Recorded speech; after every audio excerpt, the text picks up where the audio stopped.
Aber jetzt starten wir erstmal bei Ruhepuls. Guten Morgen. Morgen, wir vertreiben uns hier nochmal die Zeit in der Lobby. Es ist noch keiner von der Rezeption da, erst in 20 Minuten oder so. Ja, wir hatten die Hoffnung, wir könnten vielleicht einfach schon mal die Fahrräder bepacken und dann nochmal in Ruhe einen Kaffee trinken.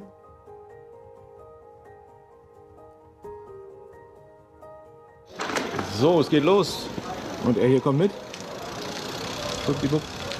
Und wir haben uns gerade noch mal ein bisschen umgeplant. Wir haben gerade mit einem gesprochen, der hier Reisen veranstaltet. Der war auch im Hotel.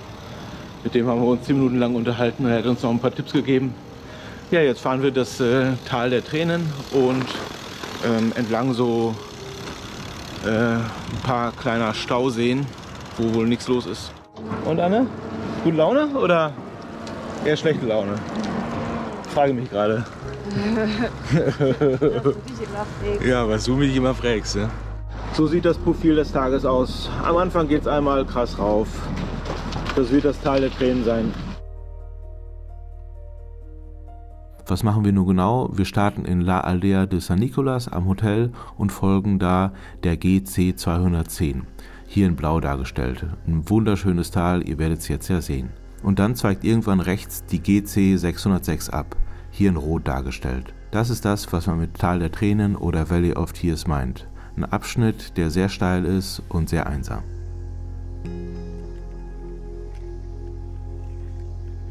Der Reiseführer sagte, vor 6 Wochen gab es hier einen Orkan oder Tornado oder irgendwie sowas. Ja. Und da sei jetzt diese Straße hier gesperrt für Autofahrer, aber wir als Fahrradfahrer kämen wohl durch, sagte er. Gut, der Anstieg hat begonnen. Mir wird angezeigt 21,8 Kilometer, 1530 Höhenmeter. Im Schnitt 7% steht da, verbleibende Steigung.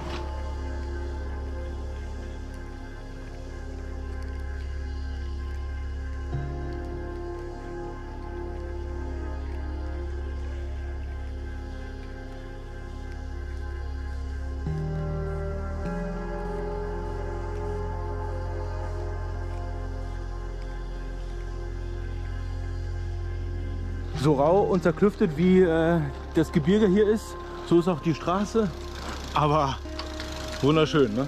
Ja. Hammer. Ja, und durch an den Bauarbeitern sind wir gerade auch gut vorbeigekommen.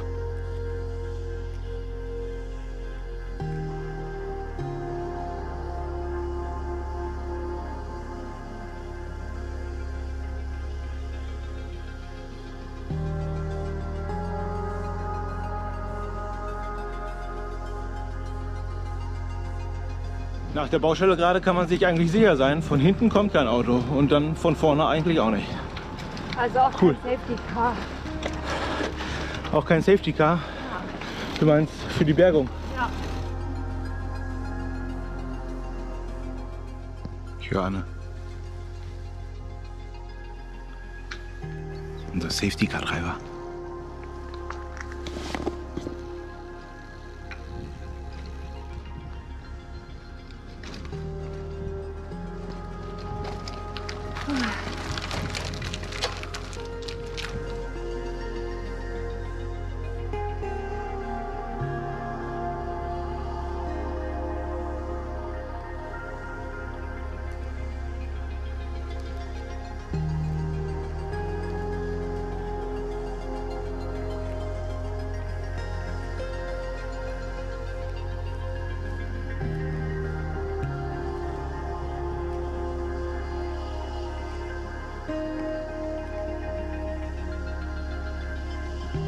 Geil.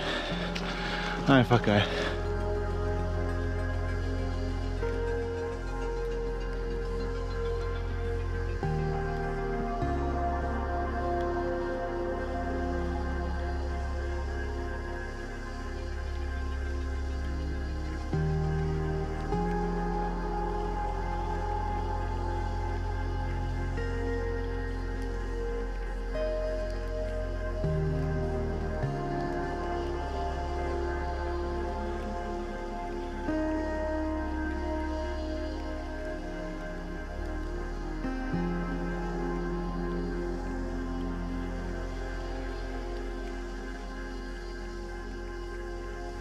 Aber ich glaube, das ist das schönste Tal, was wir je hatten.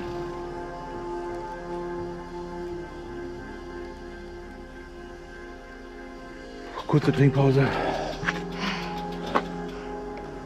Ja.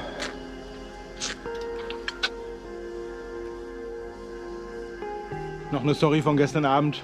Zu süß, unser Gastgeber vom Apartment. Gegen 18:30 Uhr, als dann dunkel war. Also der wohnt halt über uns. Einmal schalten. Ja. Und hat mir dann geschrieben, dass es ja schon dunkel sei, wir sind noch nicht zu Hause und ob er uns mit dem Auto abholen soll wegen den Rädern. Ja, dann habe ich das nicht gelesen. Eine halbe Stunde später ruft er an. Ja, fragt mich das dann halt nochmal. Und ich sage so, nee, alles gut.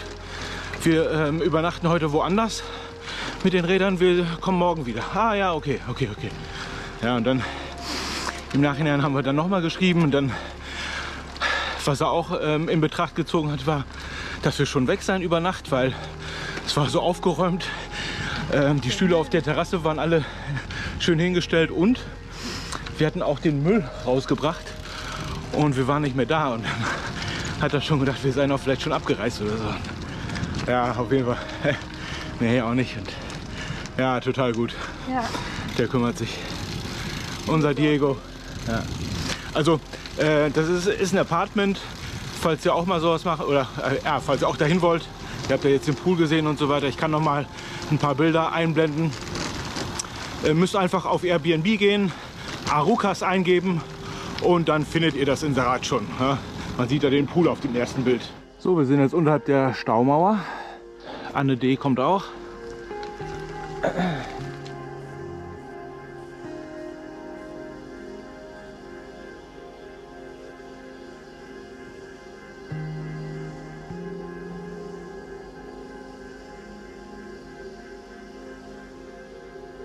So, wir kommen an Stausee. So, da ist ein bisschen Wasser drin. Das sind ein paar Bellos.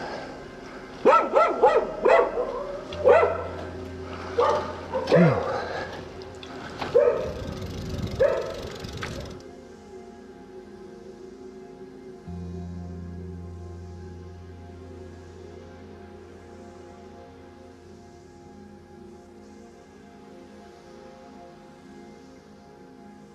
Das ist unsere gefahrene Strecke bis zum Abzweig GC 606.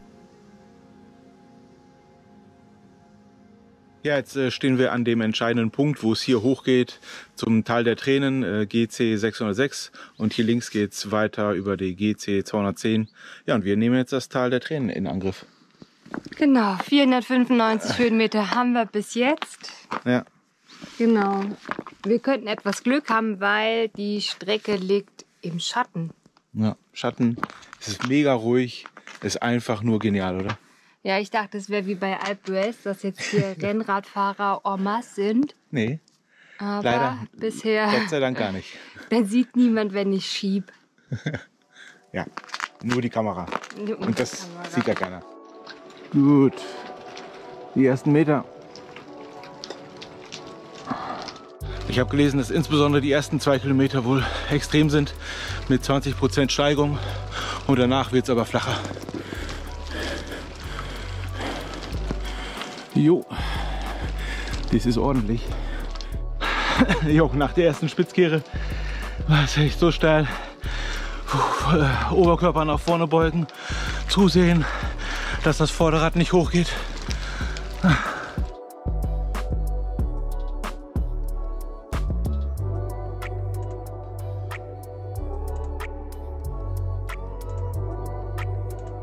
Und jetzt zum Genießen ein bisschen Hechel-Hechel ASMR.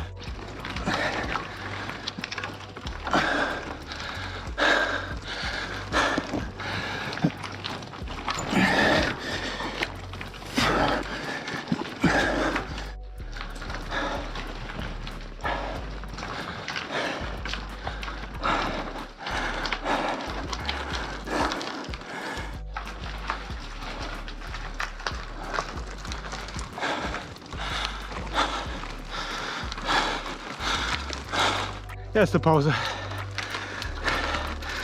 Oh, yeah, yeah. Oh. Und weinst du schon? Ja.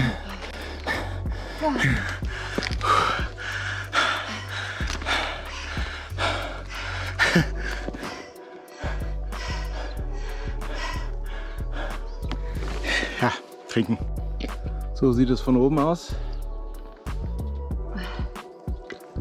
Gut, weiter geht's. Oh. Ich weiß noch nicht wie. Schlangenlinien zu fahren hat ein wenig geholfen, aber der Asphalt war so extrem schlecht. Das war echt eine Herausforderung.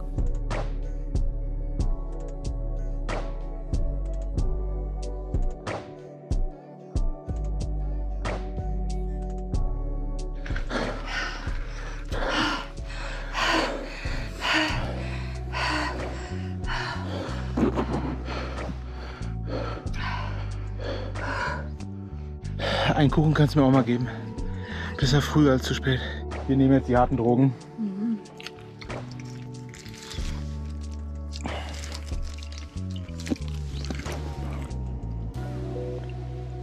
So, weiter geht die wilde Fahrt. Aber es ging nicht lange.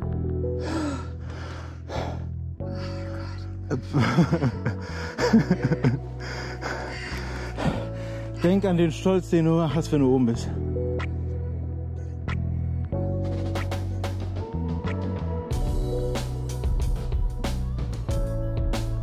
Es wird gerade ein bisschen flacher. Na noch und dann kommt erstmal eine Kuppe. So, das erste Mal einigermaßen flach.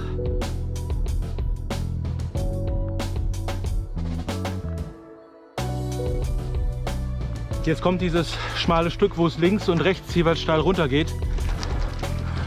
Okay, krass. Hier, ja.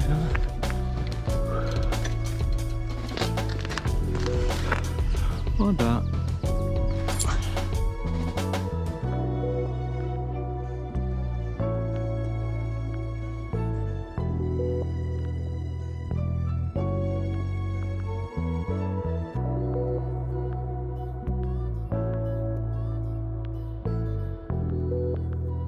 Wo ist Anne? Wo ist Anne?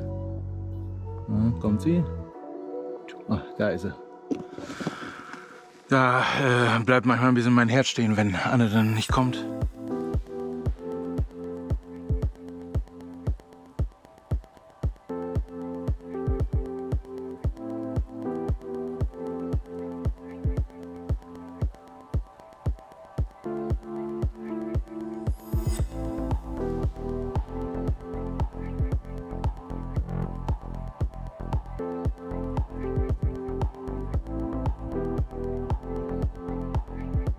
Sehr schön angelegt hier in dem Tal, so terrassenförmig. Da vorne eine kleine Siedlung, auf dem gegenüberliegenden Hang.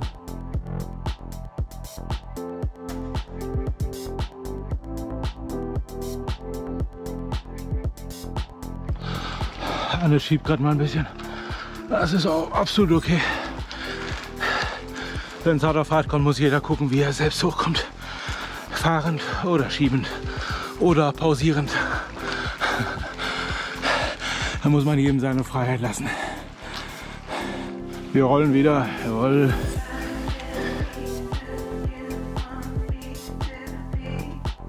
Ja, also ist echt anstrengend. 6,5 Kilometer noch und 560 Höhenmeter. Ja, wir sind froh, wenn es rum ist. Ja. Anne verleihen wir jetzt alle einen Powerschub, genau jetzt. Und nimm noch mal die Dextrose. Komm, wir nehmen noch mal Dextrose. Doch, also ich. Ja. Nee, aber ich will Dextrose jetzt. Einsame Spitze. Einsame Spitze.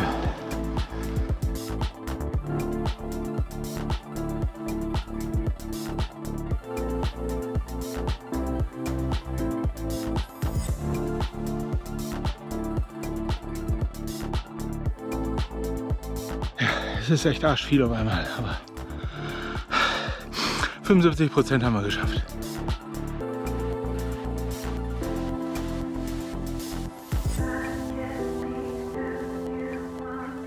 Asphalto.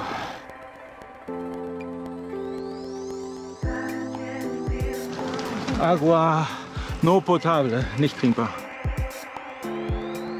Ja, der Anfang des Tals war auf jeden Fall schöner, ne? Eindrucksvoller. Jetzt hat man sich dran gewöhnt und wird ein bisschen einfacher. Noch ca. 3 Kilometer. Ich denke mal, wir sind so oben gegen 12 Uhr. Das ist absolut okay. Wir haben reichlich Pausen gemacht. Die war nötig. Ein paar kurze Worte zur Geländegängigkeit des Rennrades. Also wir haben ja 12er-Schaltung, Two-by, vorne 46 Zähne und das kleine ist 33 Zähne. Und der kleinste Gang wäre dann hier hinten 36 Zähne, also ist der kleinste Gang 33 zu 36. Dürfte ungefähr eine Untersetzung von 0,9 entsprechen. Ah, Berg, du Hashmi.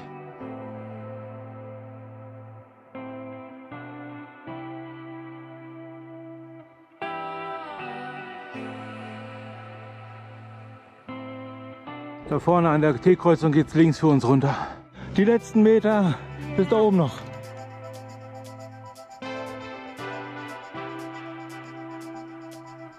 Die Fahrt durchs Tal der Tränen.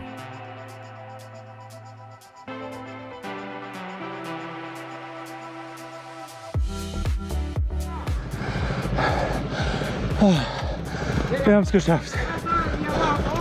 Oh, Kilometer 0. Alter.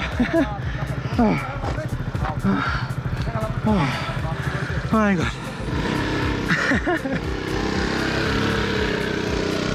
Also, ja, das war krass, aber auch wirklich etwas viele Höhenmeter auf einmal. Ne? Ja. Krasse Aussichten, ja, also viel mehr kann nach diesem Anstieg nicht mehr kommen. Das Video ist jetzt größtenteils hier vorbei. Wir machen jetzt vielleicht noch ein paar Aufnahmen von der Abfahrt. Wir kennen noch mal irgendwo ein und ganz am Ende springen wir auf jeden Fall in den Pool, verdientermaßen. Also, wir sagen ciao, vielleicht melden wir uns aber noch mal, ne? Ciao. Ich habe gerade geguckt, 1489 Höhenmeter stehen auf einem Tag. Okay, ja, krass. 11:34 Uhr. Puh. Vor 12. Vor 12. Ciao. Ab hier sind wir dann den gleichen Weg runtergefahren, wie wir ihn am ersten Tag raufgefahren sind. Allerdings gab es da jetzt noch einen Zwischenanstieg von gut 500 Höhenmetern. So, das haben wir uns reglich verdient. Sogar hier so eine Kokonatmilch oder so. Ne? Keine Ahnung, was das ist. Koko und Pina. Hat mich jetzt gerade angelacht. Kokosnuss und Richtig angesprochen. Ananas. Ananas. Ja. Bisschen Eis, Ein bisschen Kekse. Kekse, Cola und noch Wasser zum Nachfüllen für die Flaschen. Ah, Mensch, geil. Wir fahren auch eigentlich nur Fahrrad, um noch mehr essen und trinken zu können, ne? Mehr geht's eigentlich gar nicht. Und ums Lebensgefühl. Naja, die Aussicht. Und ums Lebensgefühl. Also mein Problem war heute wirklich, weil wir im absoluten Nirgendwo unterwegs waren und ich irgendwann mal das Gefühl hatte, uns gehen Lebensmittel und vor allem das Wasser aus. Und ich dachte, wir sind hier wirklich im Nirgendwo. Kein Spar, kein Supermarkt, nichts. Kein Rettungswagen. Kein Rettungswagen, der uns bergen kann, genau. Ja, das sind die Dinge, die mir oft beim Berganstieg durch den Kopf geschossen sind. Gar nicht die Steigung, ne? Gar nicht. Natürlich auch die Steigung. Ich liebe meine Frau, wenn sie sowas hier macht. Diesen letzten Anstieg hatten wir überhaupt nicht mehr auf dem Schirm. Und ich sage nur, es ging konstant geradeaus bei 12% Steigung. Also wir haben nochmal einen richtigen Anstieg, 500 Meter. Aber die lassen wir jetzt mal unter den Tisch kehren. Das dokumentieren wir jetzt nicht auch noch.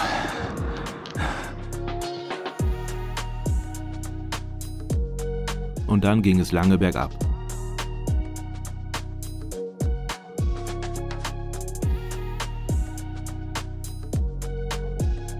Die Strecken gibt's wie immer auch auf Komoot und Strava. Links zu meinen Accounts sind in der Videobeschreibung.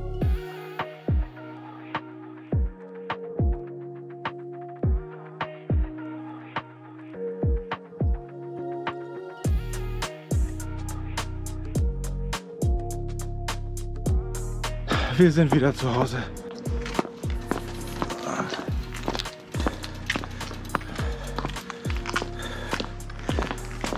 Yes. Geschafft. Das war jetzt wirklich nur noch Abfahrt eigentlich. Gab es nicht groß zu erzählen. Man ist ja auch wahnsinnig schnell, man unterhält sich nicht. Ein paar Aufnahmen habt ihr gesehen. Ich hatte noch irgendwie ein bisschen Probleme mit meiner Hinterradbremse. Die hat sich einmal festgestellt. Ich war der Meinung, ich müsste es reparieren. Habe ich aber nicht geschafft und dann ja, einfach so weitergefahren. Hat sich dann wieder gelegt. Also das Problem war, dass die Bremsbacken sich nicht ausreichend zurückziehen oder gezogen haben. Scheint jetzt aber wieder in Ordnung zu sein. Ja, und Anna hat am Hinterrad einen schleichenden Plattfuß. Haben wir jetzt 3-mal aufpumpen müssen. Da muss ich jetzt nochmal einen neuen Schlauch reinziehen, gucken, ob noch was im Reifen steckt. Und ja, dann war es das mit Tag 3. Ne? Und ab geht's erstmal unter die Dusche. So, ja, Dusche und dann Pool. Wir haben es im Pool geschafft. Also, adios. Der Vollkaskoschutz für dein Fahrrad von Helden.de. Alles online, jederzeit kündbar und keine Selbstbeteiligung. Und mit dem Code MADO9 sparst du dauerhaft einen Monatsbeitrag pro Jahr. Der Code gilt übrigens auch für alle anderen Versicherungen von Helden.de.